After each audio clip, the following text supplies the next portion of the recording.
माता पार्वती के मन में ये प्रश्न उठता है और पहुंच जाती है भगवान शिव के पास। कैलाश शिखरे रंबे गौरी पश्यति संक्रम ब्रह्मांड के नाटकम सृष्टि संहार। तुम्हें पूज से लोगे ब्रह्मा विष्णु श्राद्ध नित्यम पठेश देवे से क्रोध महेश्वरा। प्रभु आप किसका ध्यान कर रहे हैं? माता पार्वती बड़े सुंदर भाव से कहती हैं, भगवान शिव का पूजन वंदन करती हैं, समर्पण भाव से बड़े प्रेम से भगवान शिव से निवेदन करती है कि प्रभु आप किसका वंदन कर रहे हैं, किसका ध्यान कर रहे हैं? मैंने तो देखा है कि सारा संसार आपका वंदन करता है, आप किसका कर रहे हैं? मुझे बड़ा आश्चर्य है, आश्चर्य निर्वृतम जय संक्रांत तत्प्राणे महाप्राज्य संसद चंद्र। हे महाप्राज्य, मेरे संशय का निवारण करें। माता पार्वती का जब निवेदन सुनते हैं भगवान शिव, कहने लगे, धन्यासि कृत पुण्यासि पार्वती प्राण वल्लभे रहस्याति रहस्यं च यत् पश्यसि वरानने। पार्वती जी आप धन्य हैं, हे प्राण वल्लभे, हे वरानने, तुम धन्य हो। निश्चय ही तुमने बड़े पुण्य किए हैं जो इस प्रकार के गूढ़ रहस्य को आप पूछ रही हैं कि साधारण किसी जीव की यहां कभी पहुंच हो ही नहीं सकती। शायद आप इस जगत का कल्याण करना चाह रही है।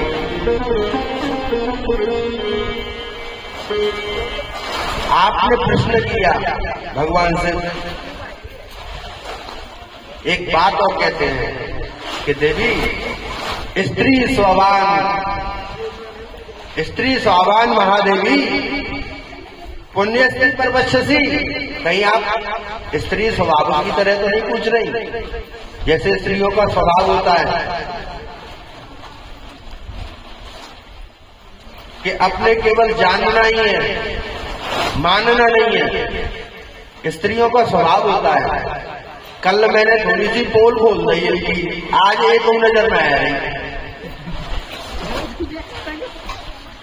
आज एक ना आ रही, कल तो 40-50 आई, आज 2-3 नहीं आई है, क्योंकि 10-20 की पोल खोल गई। ये स्त्री को स्वभाव है कि अगर तुमने बुराई कर रही तो वो तुम्हारे घर की गाय तुम्हारी गली में ना जा जाएंगे। ऐसे ही जो है स्त्री को स्वभाव है कि वो पूछ तो लेंगी लेकिन मानेंगी ना, मानेंगी वो अपने बाप की ना। तो भगवान शंकर कह रहे हैं कि पार्वती जी कहीं स्त्री के जैसे स्वभाव की वजह से तो तुम नहीं पूछ रहे कि रहस्या की रहस्य क्या, ये रहस्यों का रहस्य है जो आप पूछ रही हो कि आप किसका ध्यान कर रहे हो। भगवान शंकर कहने लगे कि पार्वती जी ये बड़ा गोपनीय है, गोपनीयम गोपनीयम गोपनीयम प्रियंत्रता कि देवी स्त्री स्वभाव से चलते आप ऐसे प्रश्न ना करें। अगर आपने किया है तो वो कह रहे हैं कि इसे गोपनीय रखना, किसी को बताना नहीं, क्योंकि ये कोई बाजार में बिकने वाली सामग्री नहीं है जो खत्म हो जाएगी फिर मिल जाएगी। ये रहस्यम चा, ये रहस्यों का रहस्य है, अनादिकाली को नहीं मिलता। भगवान शिव कहने लगे आगे कि देवी देते क्या सिद्धांत कि मैं आपको दे तो दूंगा, बता तो दूंगा कि मैं किसका ध्यान कर रहा हूं, लेकिन अनाजकारी को देने से सिद्धि की हानि हो जाती है, क्योंकि भगवान शिव तो स्वयं सिद्धेश्वर है ना, सिद्धों के गुरु हैं। इस धरती पर आप जो ठाकुर जी का नाम सुन रहे हो, उसको भगवान शंकर ने पार्वती जी को बताया। भगवान शंकर ने अपना डमरू बजाया और 4 प्रकार के सृष्टि के जो जीव हैं उनको जो है निद्रा में डाल दिया। सब सो रहे हैं, पार्वती जी सुन रही हैं और भगवान शंकर जो है अमर कथा कहने लगे। ये हमारी जो भागवत जी हैं, ये अमर कथा है, ये कोई गली मोहल्ला को प्रपंच ना है कि जो तुमने या कांते सुनो और या कांते बाहर निकाल दियो। ये भगवान शंकर ने अमर कथा करी है, पार्वती जी को सुनाई है।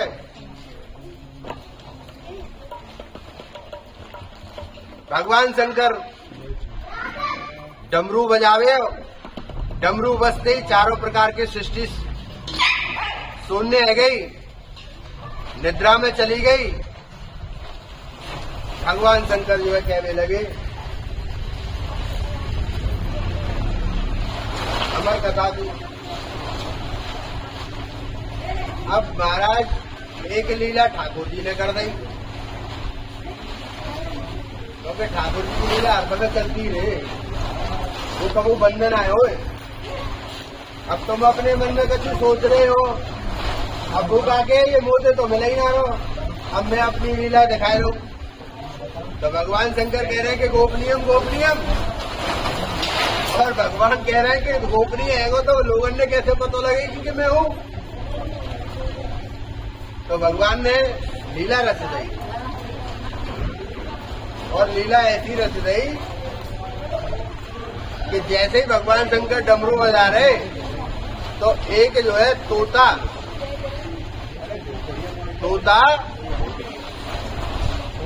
कथा। अब जैसे एक बार डमरू बजाओ तो वो गर्भ से बाहर आ गई, दोबारा डमरू बजाओ, वो ऐसे करते करते जैसे ही भगवान ने डमरू बजाओ तो वो अंडा फूट गो। अब फूट गो तो हमें से जीव ने कर आओ, महाराज वो जीव ने कर आओ, और भगवान शंकर ने कर ली आंख बंद, और आंख बंद करके रही पार्वती जी को निरंतर कथा सुनावे लग गए। अब भगवान शंकर कह रहे हैं कि पार्वती या भगवान ने जो है नाना प्रकार की लीलाएं करी हैं, चलती रहे, कथा सुना रहे हैं महाराज, बता रहे हैं कि कृष्ण जो है परमात्मा है, परमात्मा स्वरूप है कृष्ण। भगवान कृष्ण को ही केवल पूर्ण ब्रह्म कहा है, और कोई पूर्ण है ना। ब्रह्म तो कई घूम रहे हैं, और आजकल तो बात भी आ गई है ब्राह्मण की घूमने, सबने लगा रखे हैं, तो कितने ब्रह्म घूम रहे कोई पता ही ना है। लेकिन बटजी महाराज ने कही है कि मैं उनको ध्यान कर रहा हूं जो पूर्ण है। ध्यानास्पदम जागृति पूर्णावतारा। अब माँ बटजी, यहाँ बटजी की लीला चल रही है, और माँ पार्वती जी की और शंकर जी की चल रही है, और नैमिषारण्य में सौनक और सूत जी की चल रही है। और सूत जी और सौनक जी की कथा चल रही है, वहीं पे ये कथा आ जाए कि जैसे ही वो कथा सुन रही महाराज, पार्वती जी की कथा पूरी भई, भगवान शंकर ने कही कि पार्वती जी जो सुना, बोलिए वृंदावन बिहारी लाल की जय। और कथा सुना रही पार्वती को जय हो शिव शंकर भगवान। सुनते सुनते अमर कथा को बंद हो गए कान, उमा के पड़ गए सोता, भूख दे रहे तोता, उमा के पड़ गए सोता, भूख दे रहे तोता। कथा सुना रहे पार्वती को शिव शंकर भगवान, कथा सुना रहे पार्वती को बोले भगवान। सुनते सुनते अमर कथा को हो गए कान, उमा के पड़ गए सोता, भूख दे रहे तोता, उमा के पड़ गए सोता, भूख दे रहे तोता।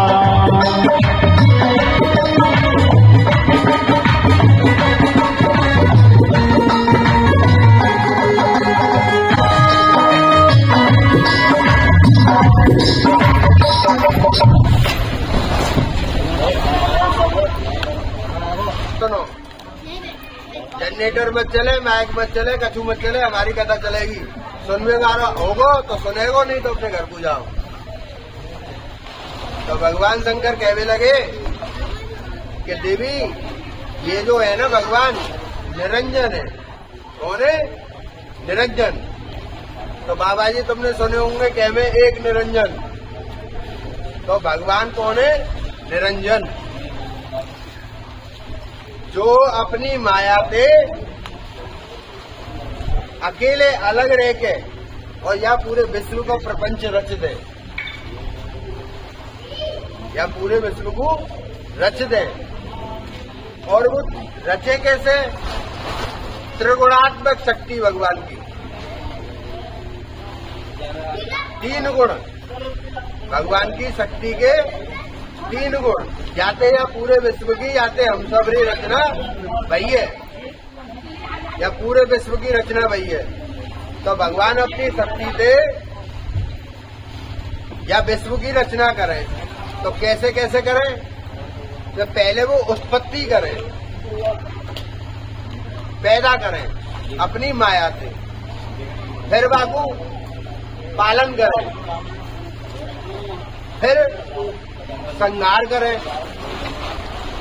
तो ये तीनों क्रिया या संसार में चलती रहे। अब कोई पैदा हो, चाहे कोई मरे, चाहे कोई को काम चले, ये चलता ही रहेगा। अब आज हम तुम्हें कथा सुना रहे हैं, तुम कथा सुन रहे हो, अब हम भी चले जाएंगे या हड़मा से छोड़ के, और तुम निकल लोगे, क्योंकि तुम्हारे पास हो कोई रास्ता ना है और हमारे पास हो कोई रास्ता ना है। ये जो मानव है, ये 2 ही काम के कार्य में लो है, या तो पाप कर लो या फिर पुण्य कर लो। लेकिन आचार्य कहते हैं, हमारे भटजी महाराज कह में, कि ये पाप और पुण्य दोनों से ही दूर रहो। क्योंकि अगर पाप करोगे तो तुम्हें भोगनो, और पुण्य करोगे तो तुम्हें भोगनो। अब अगर पुण्य करोगे तो स्वर्ग को जाओगे, और पाप करोगे तो नरक को जाओगे। तो बोले या झंझट से बचावे के लिए भटजी महाराज कह रहे हैं कि न या पाप के चक्कर में पड़ो, न या पुण्य के में पड़ो, जाते दूर ही रहो। निरंतर निरंतर ठाकुर जी की लीलान को, ठाकुर जी की कथान को, ठाकुर जी के चिंतन नाम जप, तो जब तक हम हुए भी बीच में कर लेना चाहिए। लेकिन ये साधन है माइक के, इनसे हमें कोई मतलब ना है। जो सुनने वाला वो आवे, वो जो ना सुनने वाला वो मत आवे, ये सब व्यवधान है। तो भगवान अपनी जो है सृष्टि को बनावे, और बनाए के नहीं है, उनने सबसे पहले भगवान ने सोची कि उनके मन में सृष्टि पैदा करने की इच्छा हुई। तो उनने जो है ब्रह्मा को जो है अपने नाभि कमल से प्रकट करो। ब्रह्मा जी जो है हजारों वर्ष तक यह ढूंढने में लगे रहे कि मैं जहाँ पे जो हटू हूँ ये आयो करते हैं हजारों वर्ष, 60,000 वर्ष ब्रह्मा जी यही ढूंढने में लगे रहे कि ये जो मैं यहाँ पे बैठा हूँ ये आयो करते हैं। महाराज बाकी नाल में घुस गए, निकल ही आए, फिर आके सोचने लग गए कि यहाँ को कोई और छोड़ ही ना है। सोच में लगे तो एक शब्द वह हो कि तप। ब्रह्मा ने सुना तप, तो तप सुना तो ब्रह्मा जी जो है तप करने के लिए चालू है गए। 60,000 वर्ष लग गई ब्रह्मा जी को। जब भगवान ने उनसे कही कि मेरी अब तुम ब्रह्मा, मैंने तुमको इतनी शक्ति दे रही है कि तुम यह पूरे विश्व को विस्तार कर सको, जीव से छोटे से लेके बड़े तक तुम सब बनाए सको। तो ये जितने भी देवी देवता हैं ये सब जो है ब्रह्मा जी ने धीरे धीरे करके नहीं पैदा करे हैं। और भगवान ने अपनी नाभि कमल से ब्रह्मा जी को पैदा करो। तो जब ब्रह्मा जी ने सोची कि अब मैं सृष्टि उत्पन्न करूं, सृष्टि उत्पन्न करने के लिए जब ब्रह्मा सोच रहे तो उनके आज्ञा चक्र से भगवान शिव जो है प्रकट हुए। भगवान से प्रकट हुए, ब्रह्मा जी कहने लगे कि आप जो है सृष्टि को जो है निर्माण करो, आगे सृष्टि बनाओ। शिव बोले कि जाग सृष्टि है बढ़ावे को लाभ का है, काय लिए बनानी चाहिए सृष्टि। ब्रह्मा जी ने बताई कि तुम सृष्टि बनाओ और सृष्टि बनाए के लिए पूरे प्रपंच रच के और फिर तुम भजन करो। बोले अंत में क्या करना है? बोले भगवान का भजन ही करना है। तो शिव बोले मैं ना कर रो, तुम मैं ना करूँ या चक्कर में, तुम कोई और ही लीला देखो। महाराज शंकर जी जो है 11 रुद्रन का जो है वर्णन मिलता है हमारे ये भागवत जी में लिखी हुई है कि 11 रुद्र प्रकट हुए। ये रुद्र जो है संगार करें। देखो ध्यानेश्वर को डोलेगा तो कथा ना सुनोगे, फिर पार्वती जी की तरह पूछते रहोगे कावे हो, और फिर हम दोबारा बताएंगे ना, हमारा ध्यान भटक जाए। तो 11 रुद्र जो है भगवान शिव करके 11 नाम है और 11 ही रुद्र हैं जो या पूरे विश्व के अंदर में सबको जो है संगार करें। अब संगार क्यों करें? कि पापों में जब पाप ज्यादा उमे या धरती पे तो ये धरती डगमगावे लग जाए। तो जाको आजकल की भाषा में कहते भूकंप आएगो, है ना, भूकंप आएगो। बोले हमारे देश में तो रहा, पड़ोस में आयो, ईरान में मर गए, खबर सुनो ही हो। तो ये जब पाप बढ़ जाए तो भगवान शंकर को ध्यान भंग जाए। भगवान शंकर यही पार्वती से कह रहे हैं, अमर कथा में सुना रहे हैं कि ये जो भगवान है निरंजन है, निरंजन भगवान सृष्टि को संचालन करे, उनको ज्ञान दे रहे। पार्वती जी सुन रही है, सुनते सुनते पार्वती जी तो सो गई और वो जो छोटा सा तोता का बच्चा हो वो हूँ हूँ हूँ करता रहे हो। शंकर जी समझ रहे कि पार्वती जी हूँ कर रही हैं। अच्छा तोता को स्वभाव हो गए कि कहवे ना बच्चन थे जैसे कह रहे तू तो रट्टू तोता है, रट्टू है। तो तोता जो है कथा को भी सुनते रहे हो और हूँ करते रहे हो। पार्वती जी जब भगवान पूरी लीलाएं करके या धरती पे थे और जब अपने धाम को जा रहे यहाँ थे, जब धरती पे लीला पूरी करके जब भगवान अपने धाम को जा रहे तब पार्वती जी की आंख खुली। पार्वती जी ने कहो महाराज कि बोले आपने कथा में आप बता रहे कि देवकी के गर्भ से भगवान ने जन्म लियो। महाराज बाकी बात का हुए हो? शंकर जी की आंख खुल गई। बोले वाले ये का हुए हो? देखो तो वो जो है तोता जो है शंकर जी को देखो और पार्वती जी जो है क्षमा मांगने लगी। महाराज मैं तो सो गई। पार्वती जी बोले तो शंकर जी बोले पार्वती जी से कि तो पीछे देखूंगा, पहले या तोता ही देख लो। तो भगवान शंकर गुस्सा में आ गए, क्रोध में आ गए और त्रिशूल हाथ में लेके महाराज अब तोता के पीछे भाग रहे महाराज शंकर जी। और तोता महाराज जो उड़ उड़ के नहीं पहुंच गए, कबो इसको जा रहे कबो इसको जा रहे। अब उनने सोची तोता ने कि ये तो भगवान पीछे पड़ गए तो पड़ ही गए, कथा तो नहीं सुनाई है, अब क्या करो जाए। तो वो तोता सोच में लगो और वो उड़तो जा रहा हो, शंकर जी त्रिशूल लेके वाके पीछे भगते चले जा रहे हैं। अब वही समय पे एक नई लीला और घट गई कि भगवान वेद व्यास जिनने ये भागवत लिखी है, भगवान वेद व्यास ने ये भागवत की रचना करी है 18,000 श्लोकन में।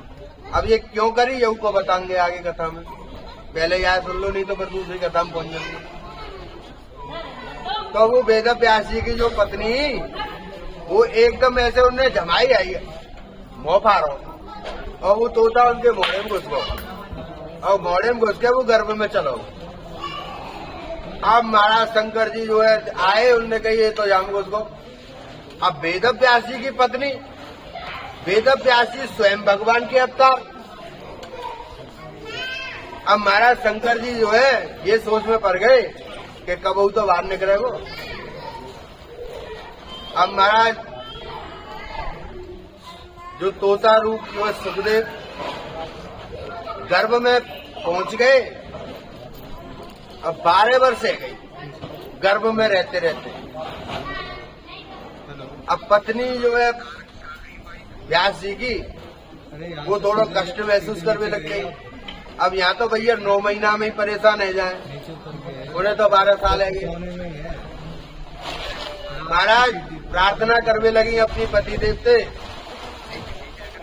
कि पतिदेव ये जो गर्भ है ये अब जो है अपना जो है तेज दिखा रहा है, मुंह पे इनको तेज सहन ना है क्योंकि सुखदेव जी गर्भ में बैठ के क्या कर रहे, उनने जब अमर कथा सुन ली ना तो वो तो अमर रह गए।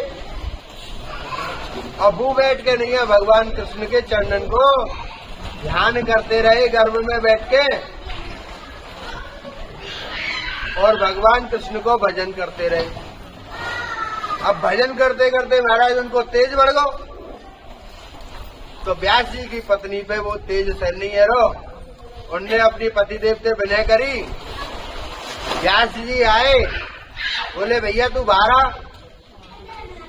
साधारण तो 9 महीना के बाद ही बाहर आ जाए, फिर तो 12 वर्ष ये बाहर आओ।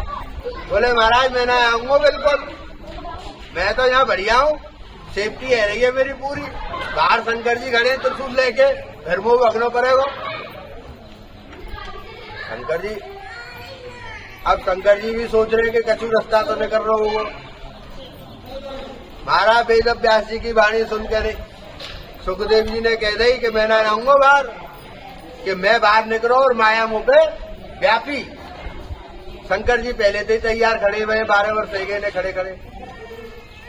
सुखदेव जी बाहर नहीं आवे, बड़ी समस्या, क्या की हो जाए। लेकिन वेद व्यास जी जो है भगवान के ही अवतार थे। उन्होंने ही वेदों को 4 भागों में बांटा, पुराण स्मृति ये इनकी रचना करी। तो वो बड़े तेजस्वी, उन्होंने अपना ध्यान लगा के नहीं देखी और वो कहने लगे कि आप जो है गर्भ से बाहर आ जाओ। बोले महाराज मैं जब ही आऊंगा जब आप वचन दे दोगे कि आप प्रभु की माया मुझको नहीं व्यापेगी। तो व्यास जी ने जो है उनको वचन दे दियो कि तुम गर्भ से बाहर आओगे तो तुम्हें भगवान की माया नहीं व्यापेगी। अब उनने देखो शंकर जी ने कि जो काम मुंह पे अधूरो रहेगो वो पूरा व्यास जी ने कर दियो। तो शंकर जी तो अपने कैलाश को चले गए और सुखदेव भगवान निकल के नहीं है माता के गर्भ से बाहर आए गए। तो हम सब उनको ध्यान करें। यम प्रवयन्तु मनुपेतम पेत कृत्यम दोपायनो विरह का तराभाव पुत्रेति तन्मया सर्वो अभिनिदस्तम सर्वभूतेर्देहम मुनिमानतोऽस्मि। सभी भगवान सुखदेव को प्रणाम करें। हमारे यहाँ भी सुखदेव जी विराजमान है। और अब ये कथा या लोक में चलेगी। अब हम माते नीचे आएंगे, समझ लो। अब हम यहाँ आएंगे, यहाँ हैं। तो सुखदेव जी जैसे ही जन्म लियो और महाराज जो है चल दिए, तो बच्चा जब पैदा हो गए तो वहां के नाड़ हो गए, चाहे वो दाई बुला के काटे। तो महाराज ने वो अपना नाड़ लियो और कंधा पे डालो और चल दिए। और चलते चलते चलते चलते अब पीछे उनने देखो व्यास जी ने, तो वो व्यास जी कह रहे हैं कि पुत्र रुक तो सही, सुन तो सही। बोले महाराज जो वो करना वो तो मैंने तुमसे पहले ही कह दी कि मैं बाहर में करते ही माया नहीं जा पाएगी। तो मैंने तो तुम्हें तो कह दिया वो तो रुके ही ना, हमारा चलते ही बने। और चलते रहे, पीछे जो है व्यास जी आ रहे पुत्र मोह में। तो मोह जो हो गए ना, ये मातान में ज्यादा हो गए, पितान में हो गए। तो मातान को मोह तो ऐसा हुए कि सारे पूछ लेगी, फिर पुचकार लेगी। और बाप को मुंह ऐसा हुए कि वो कह के ही नहीं, अरे कि ऐसा मत करियो, ना माने ना तो बोले कोई जो करना कर। तो बापन को मुंह ऐसा हुए और मैयान को मुंह ऐसा हो रहे, सारे कूट देगी और कूट के फिर पुचकार लेगी। तो ये मोह है मैयान में। तो सुखदेव जी जब चल रहे और परीक्षित व्यास जी महाराज उनके पीछे जा रहे, तो वो एक तालाब के सहारे निकल के जा रहे, जैसे हमारा देवकुंड है यहाँ। तो वह देवकुंड में जो है स्त्री जो है स्नान कर रही, स्त्री स्नान कर रही।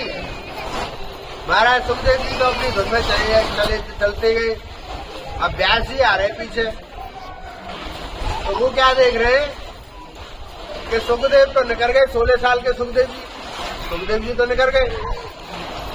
और जैसे ही व्यास जी आए तो व्यास जी ये देख के नहीं है, सब भैया ने अपना अपना घूंघट लगा लिया और अपना अपना शरीर ढक लिया। अब व्यास जी कह रहे हैं कि मेरा जवान 16 साल को छोड़ा जा रहा है, बाहर तो देख के तुमने बाकी तरफ नजर उठाए के ना देखी, और मैं बड़ा बूढ़ो जहाँ पे लटिया जहाँ को मतलब कोई बस्ती ना है, बाहर देख के तुम जो है घूंघट लगा रही हो। तो उन स्त्री ने कही, महिला ने कही कि महाराज आपको तो ये पता हो कि स्त्री पुरुष को संबंध का हो गए, कि स्त्री और पुरुष के बीच में कैसा संबंध हो गए, पर यह तो यही ना पता कि हो गए का है। बोले यह देख के तो हमने, लेकिन आपको हमने याद ये रखो क्योंकि आपकी नजर हम पे पड़ेगी। तो उनने पर्दा लगा लिया। व्यास जी चले गए, सुखदेव जी महाराज पहुंच गए कुरुन जंगल में, जो आजकल हरियाणा के क्षेत्र में पड़े, हरियाणा में आज के समय में। तो वहां जंगल में जाके सुखदेव जी अपने मस्ती में मस्त है गए। और इधर दूसरी लीला है, इधर दूसरी लीला ये भाई कि भगवान के धाम जावे के बाद में उद्धव जी क्या और विदुर जी की मुलाकात हुई है। विदुर जी और उद्धव जी मिल रहे हैं और वो लीला बता रहे हैं। विदुर जी उद्धव जी से कह रहे हैं कि महाराज काव्य होगा महाभारत के बाद में, क्योंकि विदुर जी जो है इनने धृतराष्ट्र को समझाई कि तू बूढ़ो है के इनको महाभारत करवा रहा हो, इनके बंटवारे कर दे तो ये सब ना होए। भैया भैया को बेटे देना ही पड़ेगा। और तू या दुर्योधन को समझा, क्योंकि विदुर जी भी भगवान के ये जो धृतराष्ट्र है ये वेद व्यास जी की 3 संतान हुई, तो ये जो है उनकी संतान ही मानी जाए। और वैसे ये जो है यमराज है, विदुर जी जो है यमराज है। एक ऋषि के श्राप की वजह से इनको ये जन्म लेके नहीं है, विदुर जन्म लेना पड़ो। तो विदुर जी उदो जी से पूछ रहे और उदो जी बता रहे कि महाराज आप तो माते छोड़ के नहीं चले आए, आपने धृतराष्ट्र को समझाया कि इनको बंटवारा कर दे, आपकी बात को धृतराष्ट्र ने नहीं मानो, तो आपने जो है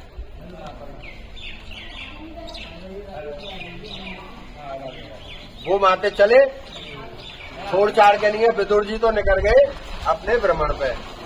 और यहाँ जो है बता रहे हैं, जब वो पूछ रहे हैं उदो से पूछ रहे हैं कि भैया कहाँ है, हमें तो पता ही ना है।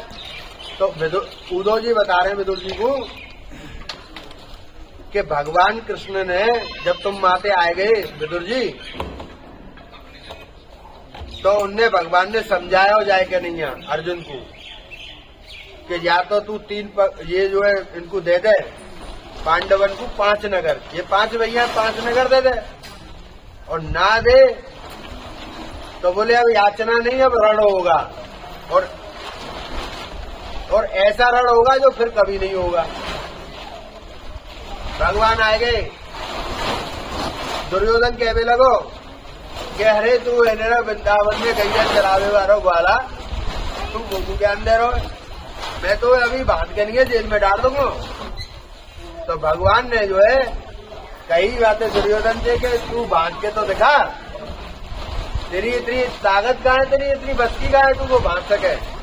बोले ये मेरे हाथ है ना, यहाँ में तीनों काल दिख रहे, 13 सब रोज यही में पूछा कि भगवान विश्व स्वरूप है, भगवान के पूरे शरीर में ही ये चराचर जगत और सब देवी देवता नागलोक पाताल लोक असुर लोग सबरे भगवान के श्री विग्रह में ही है, इनके बाहर का चुना है।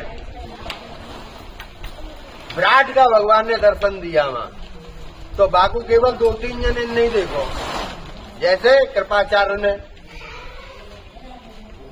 देखो, भीष्म ने देखो, क्योंकि भीष्म जी जो है भगवान के बड़े प्रिय भक्त थे। भीष्म जी को जो है तत्व ज्ञान था। भीष्म भगवान विष्णु के तत्व को जानते थे, तो उन्होंने विराट का जो दर्शन किया और भगवान को प्रणाम किया। और कृष्ण वहां से कह के आ गए कि अब याचना नहीं, रण होगा, कि अब तू तैयार है या तो युद्ध लड़ना है। भगवान ने पांडवन की सहायता करी और युद्ध की तैयारी भई। भगवान का एक कृपा पात्र जो है सबसे ज्यादा प्रिय सखा भी थे अर्जुन। अर्जुन जो है भगवान के आज्ञाकारी थे, वो कभी कृष्ण की कही हुई बात को कभी काटते नहीं थे।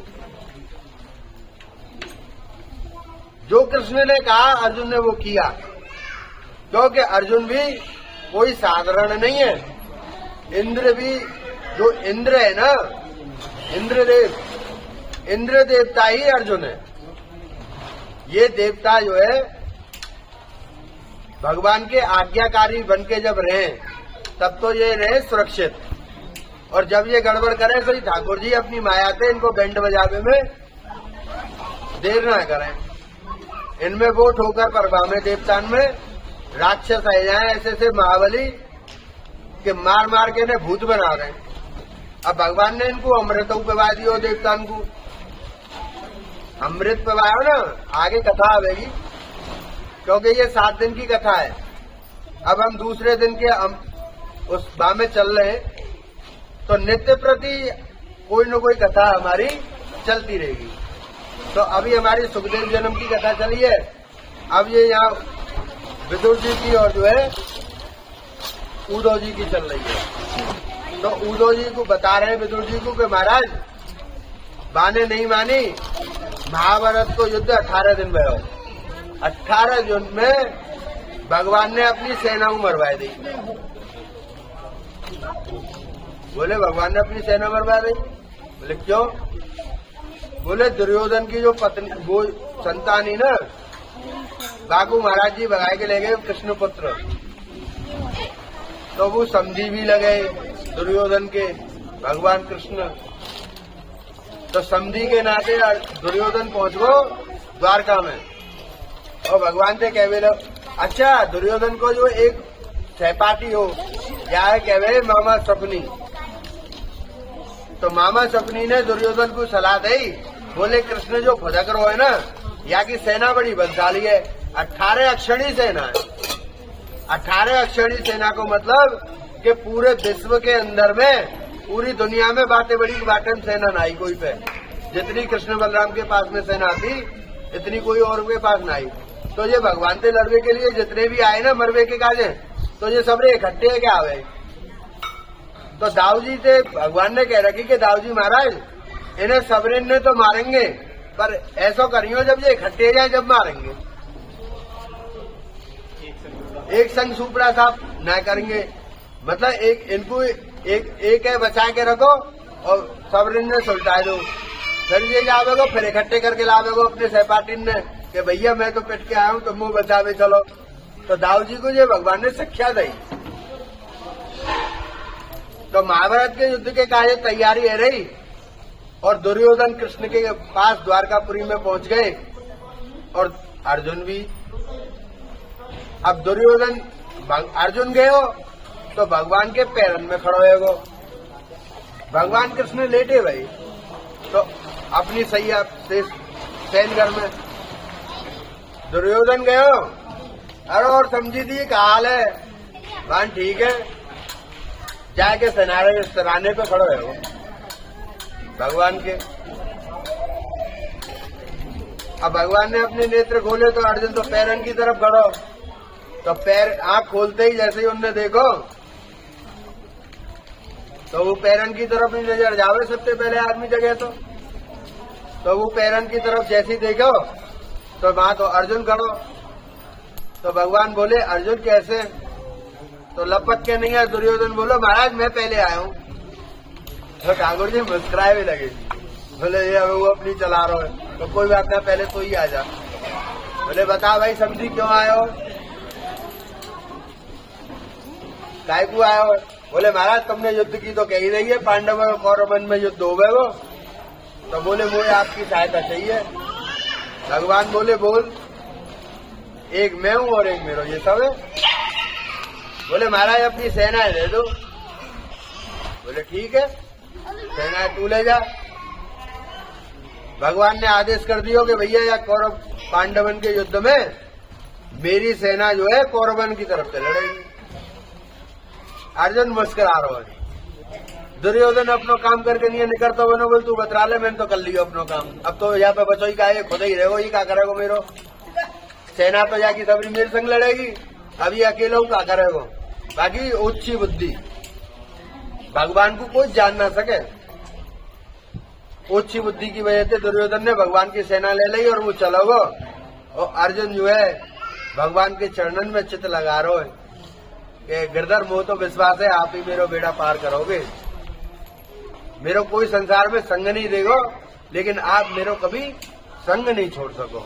तो ये जो अर्जुन को विश्वास हो ना, ये विश्वास ही जो है भगवान को अर्जुन के रथे आंकड़े तक को मजबूर कर दिया कि भगवान बाकी रथे आंक रहे, अर्जुन रथ में खड़ा है और वो ठोकर मार रहा है, रथ चलावे वाले के पीछे ठोकर मारे, भगवान बाकी ठोकर खा रहे। कितने करुणा में ये मेरे सरकार, मेरे ठाकुर जी कितने करुणा में ये मेरे लाडले कि वो अर्जुन की लात खा रहे। ये ठाकुर जी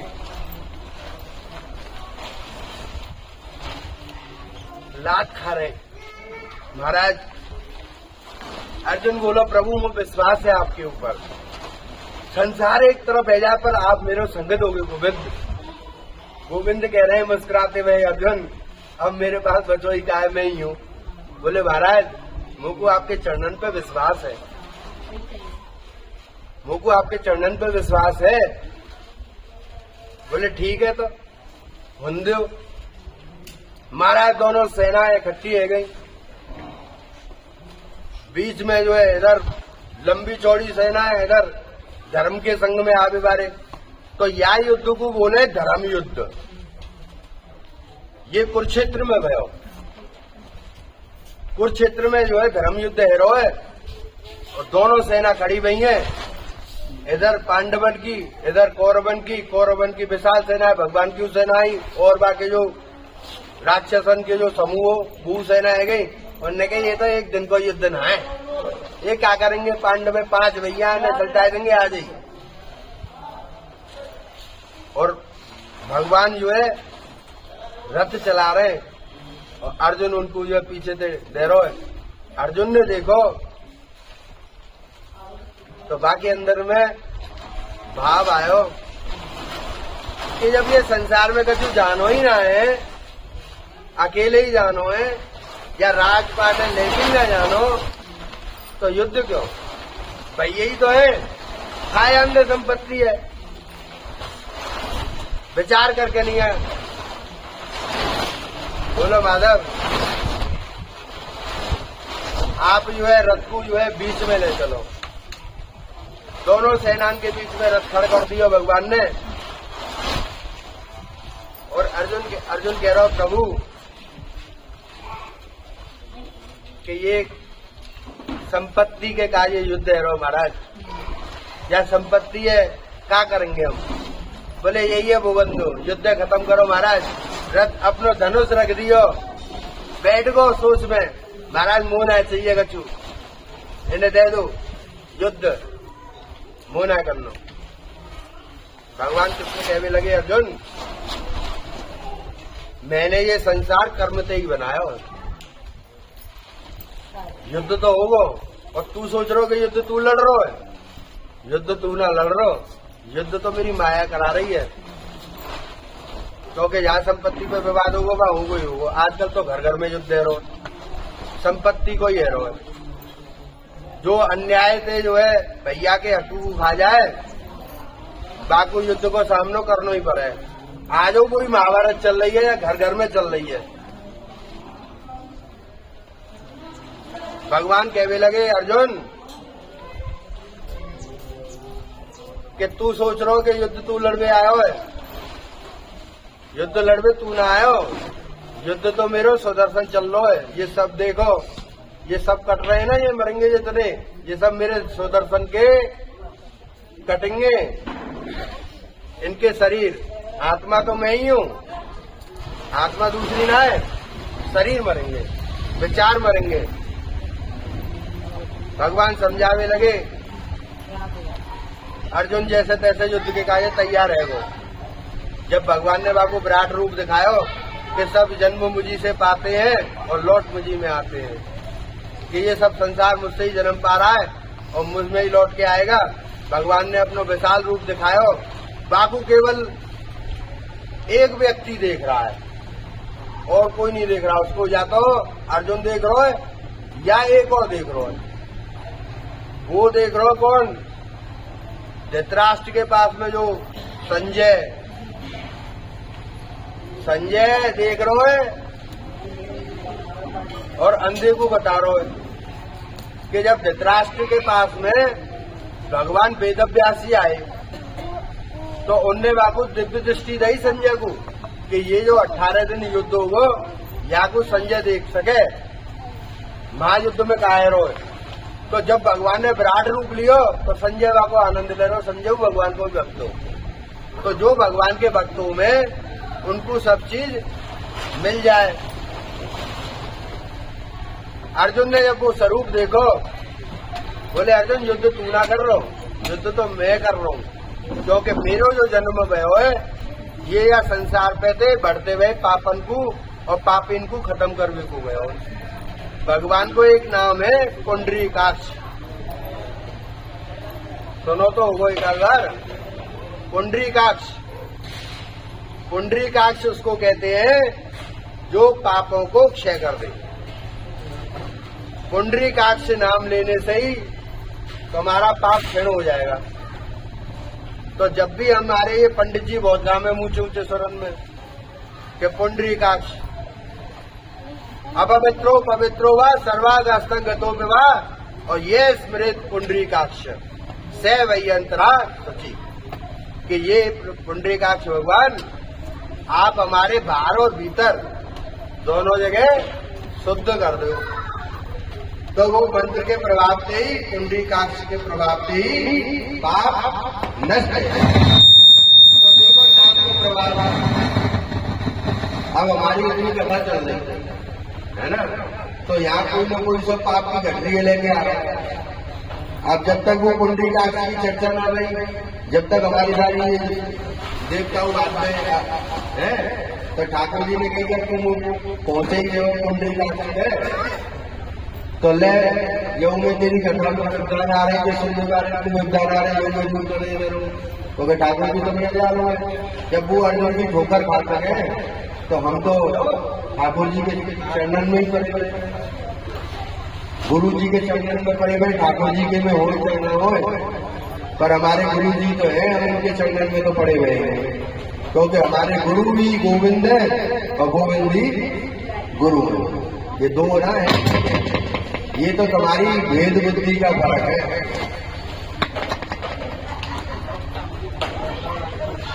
तो ये जो है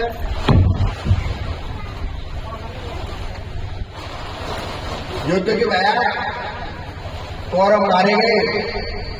कौरव के मरने के बाद में युधिष्ठिर को जो है राज्य मिलो, दुर्योधन को भी भगवान ने मरवाई थी, मार दिया या भीम से मरवाई थी, क्योंकि भीम ने प्रतिज्ञा ले ली। जब चीर अरण है ना, तो भीम ने कह दी कि तेरी मैं तुमको मारूंगा जरूर, क्योंकि द्रौपदी जो है सबसे ज्यादा इन 4-5 भैया में भीम से प्रेम करे। 5 पति है ना द्रौपदी के, तो द्रौपदी जी जो है वैसे तो द्रौपदी जी जो है भीम को प्रेम करे कि ये जुआ में हार गए, संपत्ति हार गई कोई बात नहीं है, लेकिन पत्नी को हार गए। महाराज ने धर्मराज ने जो है पत्नी को दावता लगाया, तो द्रौपदी बड़ी क्रोधित थी।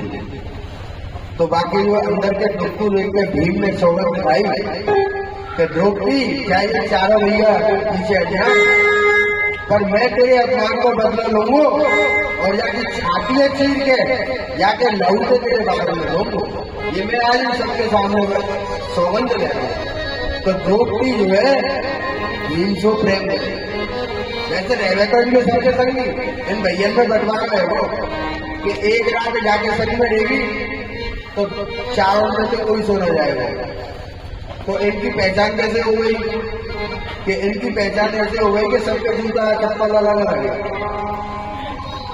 तो सबको पता, चारों भैया ने पता कि ये फलाने की चप्पल है, का समय पता ही नहीं। तो जाके द्रौपदी जी के घर में चप्पल उतरी रही या जूता उतरी रहे, वहां घर के चारों भैया में से कोई सुन रहा, तो वो भाई के संग में रह गई। इनको वरदान भी हो कि जे जाके संग में रह गई, बाके संग में पत्नी बनकर रात भर रह गई, और सवेरे जैसे ही वो सूर्योदय हो गया तो वो फिर कुंवारी रह जाएगी। नित्य कुंवारी रहने का उनको वरदान था द्रौपदी जी को, तो वो कुंवारी रहती थी, कभी भी वो पूर्ण। तो लेकिन भीम से प्रेम था, भीम ने भाई के, और युद्ध में भीम ने ही दुर्योधन को मार के बाकी लौटे जो है बाकी बाल दिखाए, बोले महाराज ऐसे ऐसे भयो। और भी बहुत सारे योद्धा मारे गए, लेकिन पाप को जो मूल मानो भयो महाभारत में, ये कली युग को अंश दुर्योधन। दुर्योधन कौन था? कलियुग का अंश था। तो इसको भगवान ने अंश को वहां मरवाई दिया। उद्धव जी बता रहे हैं कि विदुर जी ऐसे गयो भगवान ने उनको जो है सहायता करके पांडवन की उनको राज्य दिलाई दियो। तो एक लीला और गई बीच में कि भीष्म को जो है भगवान ने छलनी कर रहे थे, बाणन के सैया पे लिख रहे थे, सैया पे लिख रहे ना बाणन की सैया पे। तो ये युधिष्ठिर जो है भैया करने जा रहे तो भीष्म जी के पास में गए और भीष्म जी को जो है कहने के महाराज भयो तो जो भयो अब राज्य में जो है आपने शिक्षा दी है। भीष्म जी ने जो है युधिष्ठिर को बताई कि तुम तो धर्म हो, धर्म के साथ ही चलोगे। ऐसा ठाकुर जी ने मुस्कुराया। भीष्म जी ने सोची कि सब समय सही है। अब याते बड़ो बात चाहिए कि कहने ना कि ठाकुर जी अंत समय पे आ जाए, याते बड़ी कहा कृपा होगी। तो भीष्म जी ने भगवान कृष्ण के दर्शन करते करते अपने शरीर को छोड़ दियो। पांडवों ने उनकी क्रिया करी और वो महाराज मानते आगे पानी गई। राज्यपाट में मैं दियो। भगवान कृष्ण बोले कि बुआ मैं अब चलूं अपने घर में लेगा कि जब की तुम्हारी ये युद्ध की रही है, मैंने अपने द्वारका छोड़ दी नहीं है, मैं अपने द्वारका में भूल गया। तो बुआ के आंखों में आंसू कह रहे कि तेरे जैसा भतीजो जाता हो कोई छोड़ सके।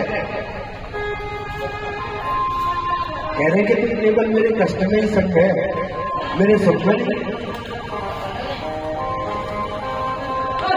ठाकुर जी बड़े भावुक कहेंगे क्योंकि मार्मिक बात है, ये हृदय ही समझ सके, बुद्धि नहीं पहुंचेगी, मस्तिष्क से नहीं पहुंचेगा, दिमाग में केवल उलझावे और काम करे, हृदय ठाकुर जी के करीब है। ठाकुर जी बोले कोई बात नहीं और कछु दिन से। महाराज कछु दिन बाद चले गए अपने द्वारकापुरी, अर्जुन को संग ले गए। इधर जो है यदुवंश जो है वो पाप करने लगे। कैसे उत्पात कि भगवान कृष्ण के पुत्र ने जो है जाके महाराज छेड़ दिए ऋषि। और कैसे छेड़ रहे हैं कि बाबू लहंगा पड़ी पहना दिए सामने को, और सामने को लहंगा पड़िया पहना दिए और बाबू बड़े सुंदर बनाए दिए। अच्छा, भगवान कृष्ण के जितने भी पुत्र है ना, सब कृष्ण की सी झलक लगे। तो भगवान कृष्ण जब भी रहे पूरी उनकी 135 वर्ष हमारे गुरुदेव को कहना है, इतने समय वो रहे धरती पे, पर वो देखने में 16 साल के ही लगे, बूढ़े ना हुए, उनके दाढ़ी मूंछ ना आई। तो सामने में जो नजर आ रहा, तो ठाकुर जी तो यहाँ ब्रज में तो तुम सब जान रही हो कि ठाकुर जी ने कैसी कैसी लीला करी है, ले आ रहे हैं, बने आ रहे हैं श्री जी को ले जाने के लिए। तो उनने जो है जब शाम में जो है ठाकुर जी की झलक मारी, उन्हें सुंदर बना दियो और ले गए। बोले बाबा नहीं, ये तो बता देगा कि क्या हो। बोले महाराज ऋषि तो बोले देखो, बोले जाके वो मूसर भू करेगा तुम्हारा काम तमाम, यही तो तुम्हारे यदुवंश को विनाश होगा। रात लेके ऋषि निकल गए, वह मूसल को लेके लिए जो है द्वारका में पता लगी।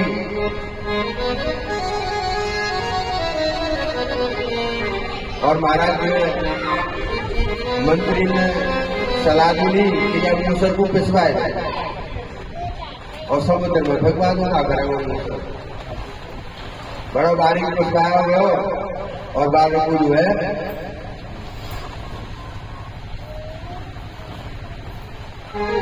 समुद्र में भागते बामे एक घास पैदा हुई, या तो नाम है एरक। जैसे बांस होंगे ना, ऐसे ही समुद्र के किनारे हो गए घास, या तो नाम है एरक। यदुवंशी जो है भगवान कृष्ण के वंश थे।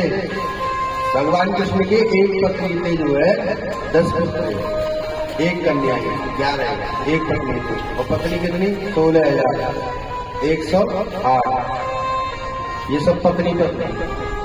और 16,108 में थे 8 पटरान। तो सत्यभामा, जामवंती, ये जो सब भगवान की पत्नी है ना, ये 8 पत्नी विशेष है। रुक्मिणी जी विशेष है, क्योंकि लक्ष्मी जी को ये अवतार है।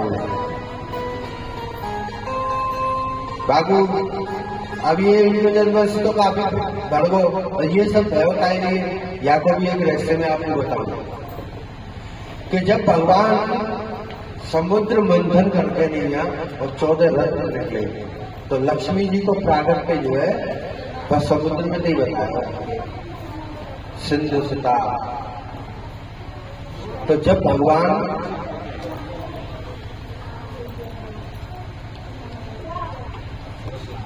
देवता ने समुद्र मिलकर कहेंगे ये जो बड़ी सुंदर है लक्ष्मी जी, ये तो विष्णु जी को ही जानती, इनको विवाह विष्णु जी से कराएगा। तो विष्णु जी से इनको विवाह कराने के लिए जैसे ही वो प्रकट हुई ना, तो कोई तो कोई चीज पैदा होगा तो हमें बाकी घोड़े जरूर आ जाएगा। तो समुद्र के जैसे पैदा नहीं, वैसे लक्ष्मी जी तो नृत्य है, और जो नृत्य है वो श्री जी है। ये जो अष्टलक्ष्मी है, श्री जी के जो है अष्टभुजा बताइए, लेकिन जो सौम्य स्वरूप में रहेंगे तो 2 भुजा में रहेंगे। तो जब वो लक्ष्मी जी प्रकट हुई तो उनके संग में अलक्ष्मी पैदा हुई।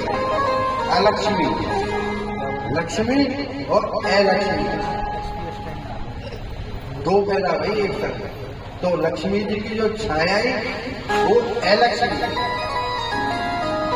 तो जब वो माला डाल रही ना, डालने के लिए लक्ष्मी जी भगवान विष्णु के गले में माला डालने के लिए आगे आई ना, तो भगवान पीछे हट गए। तो लक्ष्मी जी ने सोची कि क्यों हट गए, तो भगवान ने फिर अपने तेज से बाबू दिखाया लक्ष्मी जी को कि ये जो तुम्हारी परछाई है ना लक्ष्मी, ये आ रही है, अगर यऊ के संग करो तो यऊ को भोगना पड़ेगा। तो बात अलक्ष्मी के घोड़े कि वो जा जाएगी, वह जूत बजवाओगी, या घर में कहो तू ना तू मैं ना योगी को अपने खून खच्चर करवाए देगी, मरवाए देगी। तो वो अलक्ष्मी जो है भगवान ने अलग हटा दी और बाबू कही कि तुम जो है चली जा और अपने जो है भोग को प्राप्त करने के लिए तुम अपने साधन बना। तो वो जाएगा लक्ष्मी लगे देते राक्षस। तो वो जो है लक्ष्मी जपते बैठे ध्यान में कि भगवान मेरे को पति रूप में मिलेंगे। और इधर यदुवंश में भगवान ने सोची कि मैं अपनी लीला पूरी करके लिए मेरे 125, 30, 35 वर्ष रह गए और मुझको अब चलो है।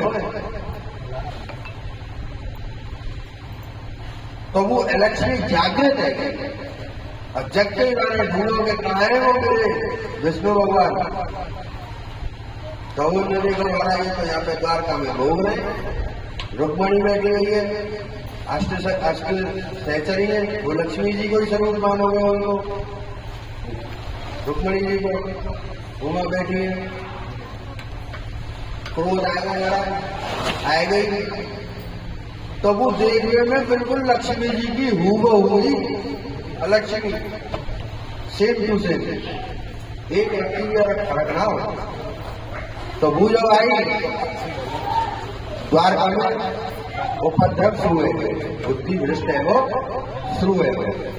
तो उनने जो है कृष्ण पुत्र ने ऋषि को अपराध करो, ऋषि ने श्राप दियो और वो एरक नाम की घास तैयार है गई पहले से ही। और यदुवंशी ने जो है दारू पी ली, जैसे हमारी देसी भाषा में दारू, लेकिन हमारी जो भाषा जब भागवत जी में लिखी हुई है मदरा पान कर लियो। और महाराज मदरा पान करके लिए समुद्र के किनारे आए गए और आपस में जो टू में करते करते और गुरु माते भूल गए, महाराज सबने ठिकाने लग गए, सब पहुंच गए। केवल एक ही बचो, वज्रनाभ। वज्रनाभ एक बचो, वो बाटे में है ना जालिया। भगवान अपनी लीला को पूरा कर गए। उनने दाऊ जी से कही कि महाराज आप पहुंचो अपने ठिकाने पे से सही, क्योंकि यहाँ से जाएंगे तो हम तो संग ही रहेंगे ना। तो दाऊ जी जो है समुद्र में प्रवेश करके और क्षीर सागर पहुंच गए। भगवान ने लीला रची कि अमूल अंतिम मेरो जी को रेवो ब्याह। तो भगवान को उन्हें छोड़ छाड़ के मारते और उनने जो है अर्जुन से कही कि अर्जुन इन मेरी जो बची हुई रानी है ना, इन सब रानियों को ले जाओ और ये समुद्र जो है मेरे जाते ही ये द्वारकापुरी को डुबो देंगे। ये द्वारकापुरी मेरे जाते ही जो डूब जाएगी। तो अर्जुन जो है उन्हें लेकर ये जा रहे वहां, और भगवान जो है आए गए वृक्ष के नीचे बैठ गए। प्याज ने डूबते देखी, भगवान ने कभी अनुमान लगाया कि ये चमकीली चमकीली सी चीज का है। तो भगवान के पैर में ना मणि है, तो वो मणि चमक रही है, क्योंकि भगवान के शरीर में मणि, एक तो उनके मणि को बताऊं कि मणि भगवान कृष्ण के कौस्तुभ मणि, भगवान कृष्ण के वक्षस्थल पे कौस्तुभ मणि और श्री ये दोनों रहते हैं, चिन्ह है। कौस्तुभ मणि क्या करें, बाको प्रभाव आपको बताऊं। कौस्तुभ मणि का यह प्रभाव है कि जो भी कामना लेके ठाकुर जी के चरणों में आता है उसकी वो समस्त कामनाएं वो कौस्तुभ मणि पूरी कर देती है। भगवान की तो जरूरत ही नहीं है। अब मणि को ही ऐसा प्रभाव है। मणि की एक लीला और भी है, जामवंत जी को जब विवाह होगा, जामवंत जी अपनी पुत्री को जामवंत को जाएंगे ना भगवान को, वो एक मणि की लीला बनाओगे। तो भगवान ने अपनी पूरी लीलाएं करके नहीं ना, प्याज में बाण मारो, भगवान के बाण लगो, दौड़ दौड़ आओ, माने देखो रोगे लगो कि नाक अपराध है। भगवान कहने लगे माने तो क्या अपराध नहीं कर, ये मेरे किए को फल है कि तुम पूर्व जन्म में बाली हो। मैंने सुग्रीव को वचन के दियो मित्रता के नाते कि मैं तो जो है बाली से बचाऊंगा, और मैंने जो है छक्के लिया तुमको बाण मारा। आज मैंने वो तेरा कर्जा पूरा कर दिया, तेरी कोई हमें गलती नहीं। भगवान बड़ी कृपालु और दयालु है। उनकी लीला को समझने के लिए केवल हृदय चाहिए। हृदय देंगे तो ठाकुर जी की लीला को आप एक अंश तक नहीं पा सकते। मस्तिष्क से तुमको केवल संसार के उपलब्धि दे सकता है। धन नहीं है धन दे देगा, काम नहीं है काम दे देगा, अर्थ दे देगा, लेकिन मोक्ष नहीं देगा। मोक्ष के लिए हृदय को लगाना पड़ेगा प्रभु के चरणों में। तो 2 मिनट कीर्तन है जाए। श्री राधे राधे गोविंद गोविंद राधे, श्री राधे राधे गोविंद गोविंद राधे,